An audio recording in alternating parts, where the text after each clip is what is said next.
mga tao sa cargo vessel para hindi ito tuluyang tumaob.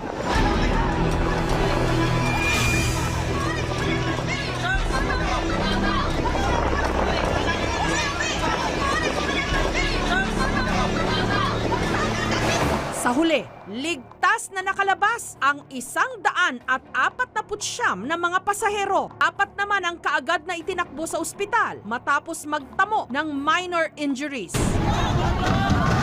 Ayon sa inisyal na investigasyon ng Coast Guard District Central Visayas, nawalan daw ng balanse ang MV Mika Mari 8 ng Jomalia Shipping Company habang ibinababa ang isang 10-wheeler truck na may kargang mahigit 800 sako ng simento.